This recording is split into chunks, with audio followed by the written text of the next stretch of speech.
नमस्कार, स्वागत है आप सबका हमारे खास कार्यक्रम देश देशांतर में। मैं हूं कवीन सचान और देश देशांतर में आज चर्चा करेंगे सोशल मीडिया प्लेटफॉर्म्स की। और चर्चा इसलिए ज़रूरी है कि पिछले कुछ दिनों में जिस तरीके से हमने देखा है कि चाहे वो बात ट्विटर में हो, अलग अलग ट्वीट्स को लेकर और उस पर दिए जाने वाले ज्ञान या उसके कंटेंट को लेकर, जिसे कई बार पुलिस के मुताबिक वो अपनी सीमाओं के बाहर जा रहा है, या फिर सोशल मीडिया के अलग अलग प्लेटफॉर्म्स में किस तरीके से जो कंटेंट परोसा जाता है और कई बार वो जो कानूनी सीमाएं हैं, बंदिशें हैं, उनको पार करता हुआ नजर आता है। और हर बार ये सवाल खड़े होते हैं कि क्या इस तरीके के प्लेटफॉर्म्स को नोटिस देकर या उनके खिलाफ कोई कार्रवाई करने का अधिकार हमारे पास नजर आता है, या ये कंपनियां जिस तरीके से भारत में रजिस्टर्ड हैं वो उसके दायरे के अंदर हैं या बाहर नजर आती हैं। और दूसरा सवाल ये है कि इनका क्लासिफिकेशंस क्या है, क्या ये सोशल मीडिया कंपनियां हैं या टेक्नोलॉजिकल सोशल मीडिया कंपनियां हैं, या फिर ये पूरी तरीके से मीडिया हाउसेज या मीडिया कंपनियों के तौर पर हम इन्हें देखें जिस तरीके से इनका रेवेन्यू मॉडल है। नियम क्या है, इनका क्लासिफिकेशन किस तरीके से अब तक नजर आता है, लेकिन इनके रूप, इनके आकार और इनके अलग अलग मॉडल्स और इनकी जो कार्यशैली है उसके लिहाज से यहाँ ये कहां पर खड़े हो जाते हैं। और इसको समझेंगे अपने तीन बेहद खास मेहमानों के जरिए। हमारे साथ हैं एडवोकेट कर्णिका सेठ हैं, साइबर लॉ एक्सपर्ट हैं, आपका स्वागत है। हमारे साथ ब्रजेश सिंह जी हैं और साथ ही साथ डॉक्टर अभिषेक आत्रे हैं। आप तीनों मेहमानों का हमारे साथ बहुत बहुत स्वागत है। शुरुआत मैं करना चाहूँगा कर्णिका आपसे कि जब भी हम सोशल मीडिया की बात करते हैं और ख़ास तौर पर जिस तरीके के ये प्लेटफॉर्म्स हैं, ये प्लेटफॉर्म्स में इनकी डेफिनीशन और इनके अपने जो अब तक के एफिडेविट या दुनिया के अलग अलग देशों में जो अपने आप को कहते हैं, इनका एक वर्ड जो ये यूज़ करते हैं, ये सीधे तौर पर कहते हैं कि ये कहीं ना कहीं टेक्नोलॉजी प्लेटफॉर्म है जो सिर्फ एक प्लेटफॉर्म के तौर पर है। लेकिन जब हम ट्विटर या इस तरीके के प्लेटफॉर्म्स को देखते हैं जो कि कंटेंट को एडिट भी करते हैं, कंटेंट पर पाबंदी भी लगाते हैं और कंटेंट को जिसे एल्गोरिथम कहा जाता है उसके सहारे काफी कुछ डील करते हैं जो कि इनके बिजनेस मॉडल से जुड़ा हुआ है, तो भारत में ये क्लासिफिकेशन इनका क्या नजर आता है आज के दौर में? देखिए, जो ये टेक कंपनीज़ हैं, जो सोशल मीडिया प्लेटफ़ॉर्म्स हैं, आमतौर पे हम देखते हैं कि वो एक इंटरमीडियरी के अंडर अपने आप को क्लासिफ़ाई करते हैं, क्योंकि उसमें ना तो वो सेंडर ऑफ़ द मैसेज में आते हैं, ना वो उसका कोई मॉडरेशन करते हैं कंटेंट का, और ना उनको पता होता है कि फाइनल एड्रेसी कौन है, या कोई पब्लिश होता है कंटेंट, उसको वो मॉड्यूलेट नहीं करते, मॉनिटर नहीं करते। तो वो अपने आप को इंटरमीडियरी कहते हैं। बट आमतौर पर हम अगर देखें इस चीज़ को कि वो एड्स भी चलाते हैं, उनके पास एड के रिलेटेड टूल्स भी होते हैं, और कुछ कंटेंट को वो स्टडी करते हैं, कुछ कंटेंट को वो हटाते भी हैं ड्यू डिलिजेंस नॉर्म्स के हिसाब से। कुछ ऐसा कंटेंट हो सकता है जैसे कि चाइल्ड पोर्नोग्राफिक हो, या कोई और पर्टिकुलर इलीगल हो, जैसे रिलीजियस कंटेंट हो सकता है जो पब्लिक हार्मनी को डिस्टर्ब करे। कई कंटेंट को वो स्टडी भी करते हैं। तो अगर वो उसे कमर्शियली यूज़ कर रहे हैं या किसी तरीके से उसका कोई मॉडरेशन कर रहे हैं, तो वो एक पब्लिशिंग हाउस, एक मीडिया हाउस बन जाते हैं। और मुझे लगता है कि ऑफलाइन जैसे पब्लिक जो पब्लिशिंग प्लेटफॉर्म्स हैं, ऑफलाइन जो हैं मीडिया हाउसेस, उन पे जो भी लॉ लागू होता है, जैसे आपका प्रेस का अलग लॉ है, रेगुलेटर है, उस तरीके से जो जर्नलिज्म की एथिक्स हैं, कोड ऑफ जी। एथिक्स हैं, वो सब उन पे भी लागू होनी चाहिए। तो आमतौर पे आईटी एक्ट के अंडर जो धाराएँ हैं, जो जो लॉज़ बने हैं या जो कानून है, इंटरमीडियरी गाइडलाइंस हैं, वो भी उन पे लागू होंगी। और अगर वो एक पब्लिशिंग हाउस के तरीके से मॉडरेट भी कर रहे हैं कंटेंट को और उसे कमर्शियली यूज़ भी कर रहे हैं, तो वो एक मीडिया हाउस के अंडर भी क्लासिफ़ाई होंगे, जिसमें कि उनको इंटरमीडियरी ना होकर फिर वो एक पब्लिशिंग हाउस बन जाएँगे, और उनको एक प्रेस एंड पीआईबी के भी जैसे गाइडलाइंस हैं, और जो जितने भी हमारे जर्नलिस्टिक नॉर्म्स हैं, उनको वो फॉलो करना बहुत ज़रूरी हो जाता है। ब्रजेश जी, क्योंकि जैसे कि कनिका ने कहा और जो इन कंपनियों का दावा है, भारत जैसे देश में और कई देशों में जो इनके दावे हैं, टेक्नोलॉजी प्लेटफॉर्म्स का दावा करते हैं, लेकिन अगर हम उसकी डेफिनेशन को देखें तो ये होस्ट करते हैं लेकिन कंटेंट को जनरेट नहीं करते, ना उसको एडिट करते हैं। दूसरा, ये कहते हैं कि ह्यूमन इंटरवेंशन नहीं होता है। लेकिन क्या आज के दौर में पिछले कई महीनों या वर्षों में ये दोनों जो बातें हैं वो महज एक लिखित, मैं कहूं ऐसे शब्द हैं जो हकीकत से दूर हैं, या वाकई इसके करीब कहीं खड़े नजर आते हैं ये? देखिए कविन जी, इसकी अगर आप हिस्ट्री देखें तो पिछले दशक में एक बाजी.com का केस हुआ।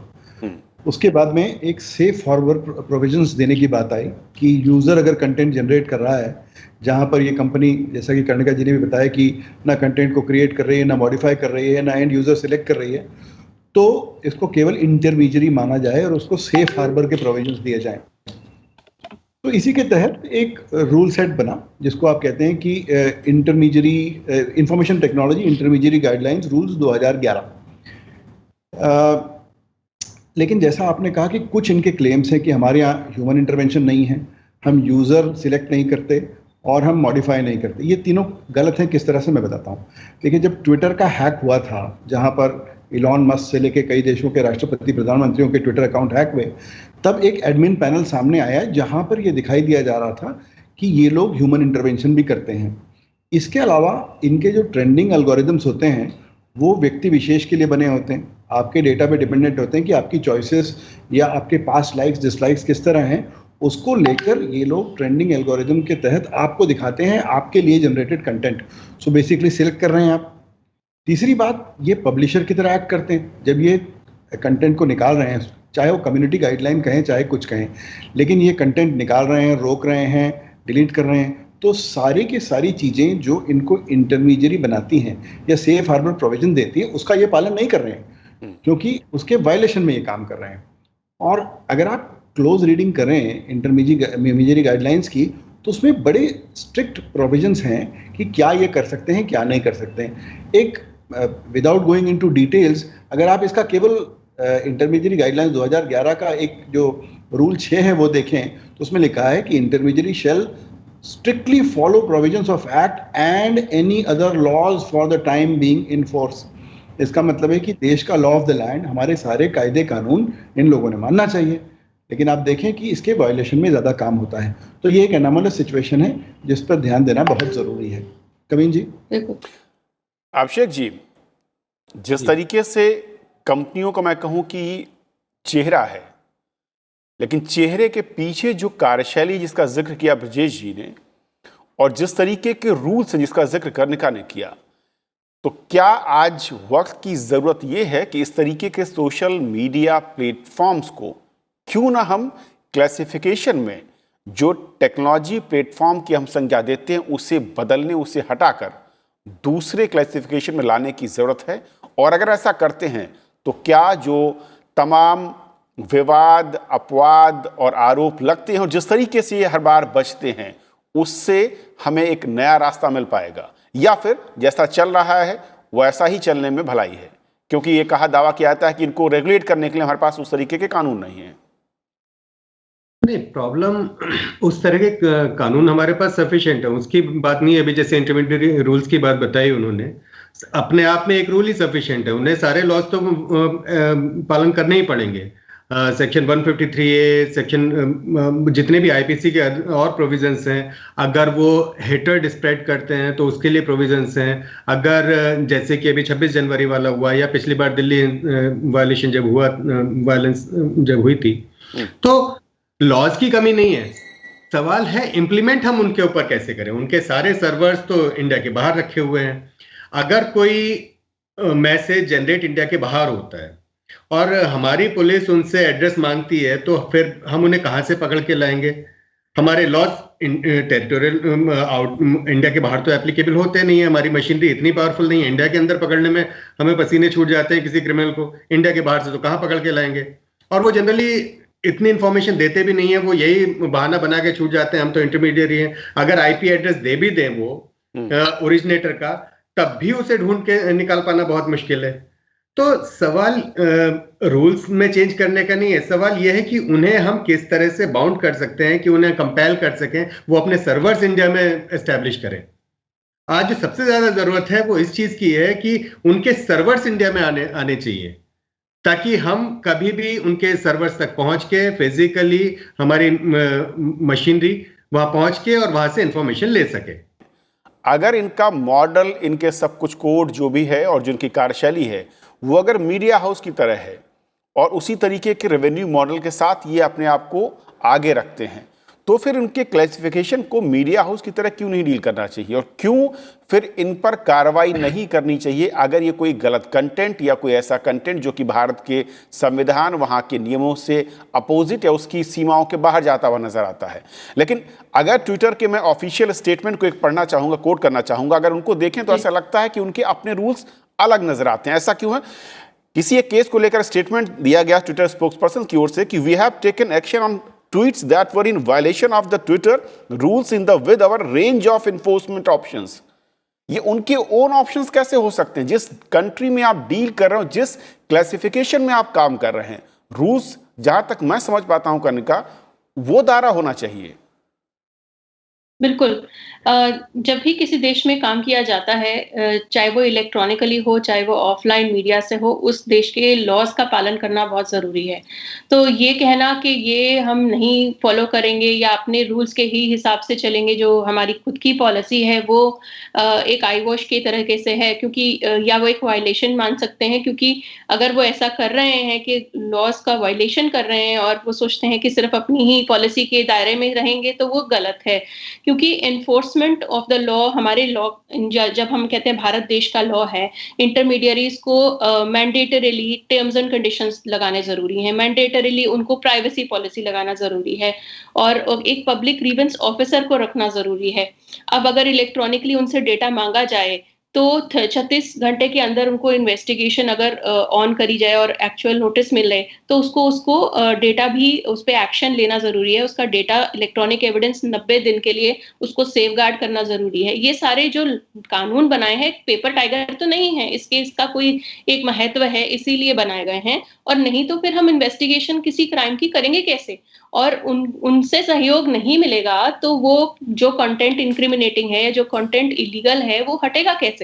तो ये कह देना कि सिर्फ हम तो इंटरमीडिएटली हैं और हमारा तो कोई कंटेंट हम मॉड्यूलेट नहीं करते, लॉ से वो एस्केप नहीं कर सकते। लॉ को वो ये नहीं कह सकते हम उसका पालन नहीं करेंगे, वो कहना गलत है। क्योंकि वो बिल्कुल, अगर जैसे ही उनको इस चीज का एक्चुअल नोटिस मिल जाता है, अगर वो इसकी एडिटिंग नहीं भी करते, मॉनिटरिंग नहीं भी करते, पर जब एक्चुअल नोटिस मिल जाता है तो ये उनके ऊपर एक ऑब्लिगेशन है, ये उनका एक ड्यूटी है कि वो उसको लॉ एनफोर्समेंट अथॉरिटीज के साथ कोऑपरेट करके उसकी इन्वेस्टिगेशन में भाग लें। तो ये बहुत जरूरी है और वो करते नहीं, क्योंकि जैसे अभिषेक जी ने भी बोला कि सर्वर बाहर है, वो कह देते हैं कि हम तो एस्केप कर लेंगे, हमारा एग्जेम्पशन है, क्योंकि हम तो सेक्शन 79 आईटी एक्ट के अंडर हमारे को एग्जेम्पशन मिल रखा है।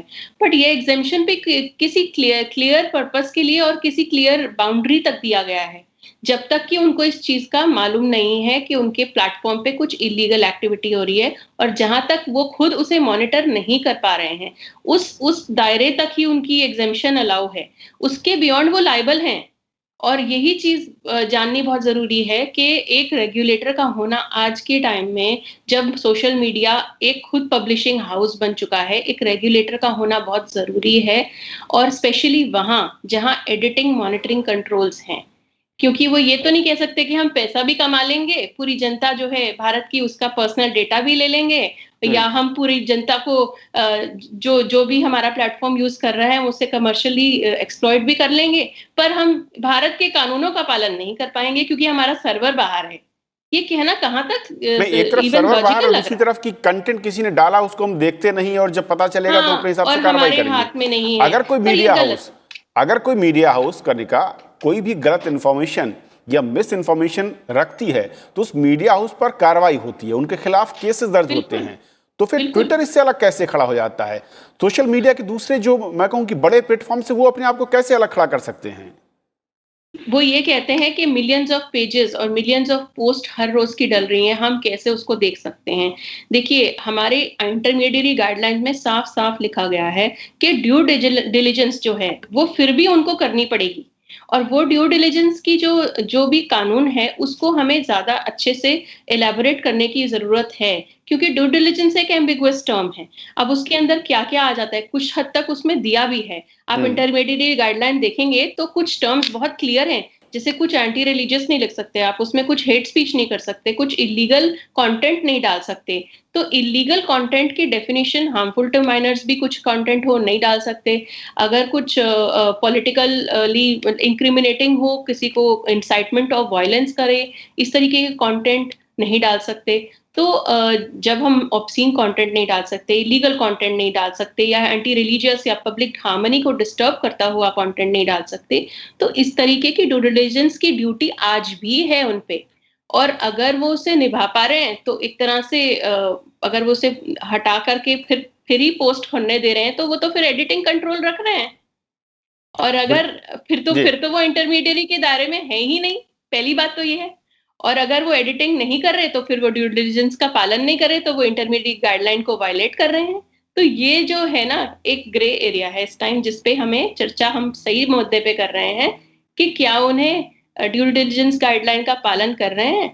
और अगर वो कह रहे हैं नहीं जी हम नहीं कर पा रहे हैं, बस इतना तक ही करते हैं कि बस कुछ चाइल्ड पोर्नोग्राफिक ना हो या कुछ बहुत ही इलीगल ना हो, तो उसके बियॉन्ड जितने बाकी दायरे दिए गए हैं वो अगर उसमें वायलेशन है तो वो फिर मतलब लॉ का कानून का पालन नहीं कर रहे। तो ये कैच 22 टाइप ऑफ सिचुएशन है। कर्णिका करी बहुत महत्वपूर्ण है। मैं दो सवाल इससे उभरते हैं कि पहला ये कि अगर कोई भी एक कंपनी ओनर या कंपनी का मैनेजमेंट ये कहे कि मेरे यहाँ 2 लाख एम्प्लॉय है, इसलिए मैं सबके बारे में नहीं बता सकता हूँ कि किसका क्या कैरेक्टर है, तो क्या उसके ऊपर अगर कोई अपराध करता है उसका कोई एक एम्प्लॉय, तो क्या वो मैनेजमेंट उससे बरी हो जाता है?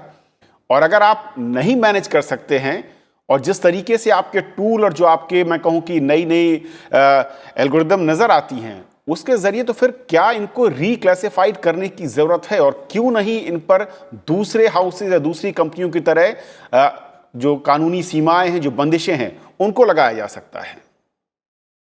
देखिए Kavin ji, anything that is a crime offline, मतलब रियल ज़िंदगी में जो चीज़ क्राइम है वो ऑनलाइन करने पे भी क्राइम है। केवल वो इंटरनेट पे हो रहा है, और वो अगर डिफेमेशन या थ्रेट टू नेशनल सिक्योरिटी या चाइल्ड पोर्नोग्राफी अगर वो एक्चुअल लाइफ में है, तो वो ऑनलाइन भी उसी सेक्शंस को अट्रैक्ट करता है। तो इससे तो कोई बच नहीं सकता। जो लॉ ऑफ द लैंड है वो सबको एप्लीकेबल है, जो ड्यू प्रोसेस ऑफ लॉ है वो सबको एप्लीकेबल है। केवल हम एक इंटरनेट प्लेटफॉर्म है इसलिए हम पे कानून लागू नहीं होता, ये तो कोई दलील नहीं हुई। इसीलिए जितने सारे हमारे कानून हैं ये उन पर पूरी तरह लागू हैं। दूसरी बात, जहाँ तक बात है कि इंटरमीडिएरी गाइडलाइंस को ये लोग नहीं मान रहे हैं, जैसा अत्रे जी ने एक बहुत अच्छी बात कही कि डेटा लोकलाइजेशन जब होगा, तो अब जो PDPR एक्ट आ रहा है हमारे यहाँ पे, पर्सनल डेटा प्रोटेक्शन रेगुलेशन जो आ रहा है, उसमें डेटा लोकलाइजेशन की बात की गई है। एक बार डेटा लोकलाइजेशन हो जाएगा तो हमारे लिए, इन्वेस्टिगेटिंग एजेंसीज के लिए आसान होगा कि हम इंफॉर्मेशन निकाल पाएँ about any offence that is being committed. क्योंकि आप देखिए, जब हमको कोर्ट जाते हैं तो हमको एविडेंस की ज़रूरत पड़ती है, और वो एविडेंस जो होता है वो इन कंपनियों के पास होता है। जब हम एविडेंस निकालने जाते हैं तो ये कहते हैं कि नहीं, हम आपको मेटा डेटा दे सकते हैं, एविडेंस नहीं दे सकते हैं। एविडेंस के लिए आप कोर्ट प्रोसेस लाइए, ये बहुत मुश्किल होता है, या फिर म्यूचुअल लीगल असिस्टेंस ट्रीटीज़ के तहत आइए। तो एमलैट, लेटरोगेटरी, ये सब करते करते कई साल लग जाते हैं, और तब तक ये लोग एविडेंस नहीं प्रिजर्व करते। तो ये सिचुएशन ऐसी बन गई है जहाँ पर ये फ्री फॉर ऑल हो गया है, और जहाँ पर लोग कुछ भी चाहे तो कर सकते हैं, डिफेमेटरी चीज़ें डाल सकते हैं, चाइल्ड पोर्नोग्राफी डाल रहे हैं, फेक न्यूज़ फैला रहे हैं। तो इसको कहीं ना कहीं कर्ब करना, इसको रेगुलेट करना बहुत ज़रूरी है। अगर आप इंटरमीडिएरी गाइडलाइंस 2011 का रूल 7 देखें तो उसमें यह भी लिखा है कि when required by lawful order, intermediary shall provide information और any assistance to government agencies who are lawfully authorised. तो ये इनका काम बनता है। लेकिन हर बार आप देखें, जब भी आप इनके पास जाते हैं कि वी वांट दिस इंफॉर्मेशन, तो ये कहते हैं कि एक तो पहली बात ये हमारे इसमें बैठता नहीं है कि वेदर इट इज़ ऑफेंस और नॉट, ये हम तय करेंगे। मुझे ये बताइए, ये मैंडेट इनको किसने दिया? Are they nation state? Are they court? Are they parliament? Who are they? They are a private corporate commercial interest. तो ये लोग कैसे डिसाइड करते हैं कि क्या फ्री स्पीच है, क्या नहीं है, हमने क्या हटाना है, क्या नहीं है, कौन सा एविडेंस हम दे सकते हैं, कौन सा नहीं दे सकते हैं? तो ये टोटली लॉ के वायलेशन में चल रहा है, और ये एनॉमलस सिचुएशन करेक्ट करने का समय आ चुका है। पर्सनल डेटा प्रोटेक्शन रेगुलेशन में डेटा लोकलाइजेशन आएगा, और उसमें डेफिनेटली डेटा लोकलाइजेशन आने के बाद में हमारे यहाँ इन्वेस्टिगेशन में ये आसानी हो जाएगी कि हम उस कंटेंट को ऑब्टेन कर पाएँ। एक बात और छोटी सी कही गई है इस इंटरमीडिएरी गाइडलाइंस 2011 में। इनफैक्ट 2018 में भी एक अमेंडमेंट की कोशिश हुई, लेकिन सारी लॉबीज बना के इसको मुझे लगता है विरोध किया गया। 2018 की गाइडलाइंस और स्ट्रिंजेंट थी इंटरमीडिएरी गाइडलाइंस, तो मुझे लगता है अमेंडमेंट जल्दी ही आएंगी। लेकिन अगर आप देखें तो पुरानी गाइडलाइंस में भी एक बात कही गई कि आप ऐसा कोई टेक्नोलॉजिकल प्रोविजन नहीं लाएंगे जो हमारे लॉज को सरकमवेंट कर जाए। लेकिन मैं जानता हूँ इंक्रिप्शन एक बड़ा कंटेंशियस सा डिबेट है, पर अगर आप कह देते हैं कि भाई मैं तो एंड टू एंड एनक्रिप्टेड हूँ, मैं आपको कुछ दे नहीं सकता हूँ क्योंकि मुझे भी नहीं पता ये क्या है, तो ये एक तरह का टेक्नोलॉजिकल सरकमवेंशन हुआ जो टेक्निकली आप देखें तो 2011 के इंटरमीडिएट रूल्स के खिलाफ है। सो ये सारे लीगल इश्यूज हैं, इनका कहीं ना कहीं फैसला होना मुझे लगता है बहुत बहुत ज़रूरी है। और ये एक अच्छा डिबेट आपने इस पे लिया जहाँ पर इन विषयों की सारे लोगों को जानकारी हो।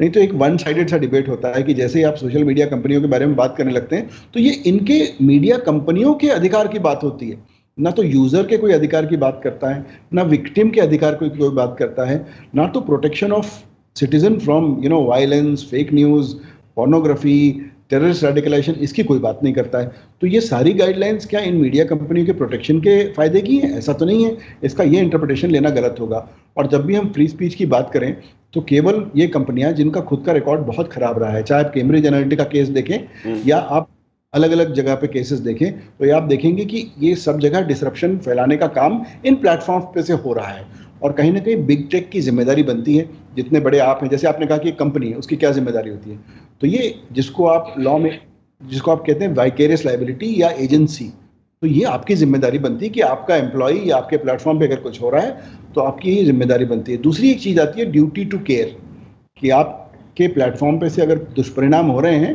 तो आप इस पे आपकी एक ड्यूटी टू केयर है कि आप अपने यूजर्स के प्रति केयरफुल रहें और उनके हितों का संरक्षण करें। तो मुझे लगता है समय आ चुका है कि इसको कहीं ना कहीं रेगुलेट किया जाए। कवीन जी। बिल्कुल, बहुत महत्वपूर्ण पॉइंट ब्रजेश जी आपने दिए। अत्रे साहब, जो ब्रजेश जी कर, मैं थोड़ा सा इसको और अगर बड़ी तस्वीर में और संवैधानिक और कानूनी ढांचे में समझना जाऊं, क्योंकि बहुत मैं कहूं कि गलत शायद इस तरीके की बातें कही जाती हैं या अंदेशा है या लोगों को आशंकाएं हैं, लोगों को इन्फॉर्मेशन नहीं है कि क्या मौजूदा नियम और कायदों के दायरे में सोशल मीडिया के इन बड़े प्लेटफॉर्म्स को बांधा जा सकता है, क्या वो जवाबदेह हैं? क्योंकि लोग ये कहते हैं कि बार बार आप नोटिस देते हैं, बार बार उनको आप कहते हैं कि आप ये इस तरीके से बचिए, इस तरीके से हैंडल कीजिए, लेकिन हर बार तर्क और दलील कुछ उसी तरीके की होती है कि ना तो भारत में आप अपना कोई रिप्रेजेंटेटिव बिठाते हैं, ना ही कोई ऑफिस का एड्रेस होगा और आपका सर्वर भी नहीं होगा। इन सब के बावजूद क्या हम उन्हें कानूनी सीमाओं में बांध सकते हैं? अगर हाँ तो कैसे? देखिए, ये तो सरकार अगर चाहे तो इन्हें बांधा जा सकता है। सेक्शन 69A है इंफॉर्मेशन टेक्नोलॉजी एक्ट में, जो स्पेसिफिक है कि जहां चाहे वो इस तरह के कंटेंट्स रोक सकती है, गवर्नमेंट के पास पावर्स है। इसके अलावा चाइना में देखें, वहां गूगल तक यूज नहीं होता, वो अपने प्लेटफॉर्म यूज करते हैं, व्हाट्सएप यूज नहीं होता कर सकते वहां पे। अब एक चीज आती है एंड टू एंड एनक्रिप्शन की, जहां बात आती है तो वहां right to freedom of expression and speech आता है सामने, और राइट टू प्राइवेसी भी आता है। एंड टू एंड एनक्रिप्शन की जब हम बात करते हैं तो right to privacy is now fundamental right as was decided by 9 जज bench of supreme court recently. तो हमें वो चीज भी देखनी पड़ेगी। नो डाउट कि ये लोग हेटेड मैसेजेस फैलाए जाते हैं जब इस तरह के आंदोलन को बढ़ावा देने के लिए। अब जो डिबेट शुरू हुई है, बेसिकली जो टूल किट ट्विटर की दी है, इस तरह से इसको हैशटैग करके और इस मूवमेंट को बढ़ाना चाहिए, तो यहाँ तो उनके पास सारी मॉनिटरिंग है, चाहे ट्विटर के पास हो, फेसबुक के पास हो, यूट्यूब को आप देखेंगे, यूट्यूब पे चैनल पे आप अगर कोई कंटेंट अपलोड करेंगे तो वो 2-3 घंटे लेता है, उसके बाद में वो करते हैं। और कई बार कुछ ऐसा उसको दिखाई देता है इन्फ्रिंज हो रहा है तो वो रोक देते हैं, ब्लॉक कर देते हैं। इजीली तो आप अपलोड नहीं कर सकते हैं वहां पे। तो इस तरह का फेसबुक या ट्विटर क्यों नहीं यूज कर सकता? जब व्हाट्सएप ने शुरू कर दिया है कि आप फॉरवर्ड करेंगे, पहले 253 तक एक साथ फॉरवर्ड कर सकते थे, अब शायद 5 से ज्यादा नहीं है, वो फॉरवर्ड करते हुए वो एक बार के बाद दोबारा आ जाएगा, दिस इज फॉरवर्डेड मैसेज। करने को अगर ये आएंगे, इनके ऊपर प्रेशर बनाया जाएगा तो ये करेंगे। ट्विटर भी कर सकता है, फेसबुक भी कर सकता है, व्हाट्सएप ने शुरू कर दिया क्योंकि व्हाट्सएप के कंपटीटर आने लगे हैं मैदान में। अभी सबसे बड़ी प्रॉब्लम ये लोग मोनोपोली एंजॉय कर रहे हैं, चाहे फेसबुक हो चाहे ट्विटर हो। फेसबुक जैसा प्लेटफॉर्म हमारे पास दूसरा जल्दी से नहीं है, लेकिन जहां व्हाट्सएप को लगा कि अच्छा इसके मुकाबले में वो सिग्नल और दूसरा एक वीचैट आने लगा था, तो उन्होंने तुरंत मीडिया न्यूज़पेपर में भी दिया, नहीं we are end to end encrypted and we follow privacy laws. तो ये अपने आप ही रेगुलेट करना शुरू कर देंगे, जहां इनके कंपटीटर्स मार्केट में आएंगे और इनके ऊपर प्रेशर बनाया जाएगा। और ये कहना कि हमारे सर्वर बाहर हैं इसलिए हम नहीं देंगे, एक बार गवर्नमेंट डिसीजन ले ले कि हाँ भाई हम अगर तुम इन्फॉर्मेशन नहीं दोगे हम तुम्हारा ये बंद कर देंगे इंडिया में, देखते क्या कौन नहीं देगा इन्फॉर्मेशन, 2 दिन के अंदर सारी इन्फॉर्मेशन आनी शुरू हो जाएंगी। इसके लिए पॉलिटिकल विल की भी जरूरत है। तो आप कहें कि एक इंटरेस्टिंग विषय पे इस पे बात चल रही है, मैं बताना चाह रही थी। एक केस हुआ था जिसमें एक फॉरेन सर्वर इन्वॉल्व था और फॉरेन वेबसाइट इन्वॉल्व थी। दिल्ली हाई कोर्ट का एक केस किया था हमने, उसमें एक डिफेमेटरी मटेरियल को हटाया गया, रजिस्ट्रार को अगर नोटिस भेजा और उन्होंने उसको सबमिट किया जुरिस्डिक्शन को, इंडियन कोर्ट के, और वो एक वेबसाइट को ये बोला गया कि अगर आप नहीं कंटेंट हटाएंगे तो हम आपका वेबसाइट पब्लिक एक्सेस से हटा देंगे। तो अगर इस तरीके से कड़ी डायरेक्शंस हम हमारे कोर्ट्स दे सकते हैं तो क्यों नहीं गवर्नमेंट के ऑर्डर्स और जो कोर्ट का अगर ऑर्डर हो तो इन सोशल मीडिया प्लेटफॉर्म्स को भी ये ओबे करना पड़ेगा। ये बिल्कुल पॉसिबल है, जहां चाह है वहां राह है। ये बहुत इंपॉर्टेंट सेइंग है, बट ये आज के टाइम में बहुत लागू होती है, specially on the context of आप तीनों की जो राय है उसके मुताबिक अगर मैं गलत नहीं हूं तो रास्ता भी है, कानूनी सीमाएं भी हैं, और उसके लिए थोड़े से सरकार को कठोर कदम और कठोर इच्छा शक्ति की जरूरत होगी। बहुत बहुत शुक्रिया आप तीनों मेहमानों का हमारे साथ इस चर्चा में जुड़ने। तो आज फिलहाल इतना ही, नमस्कार।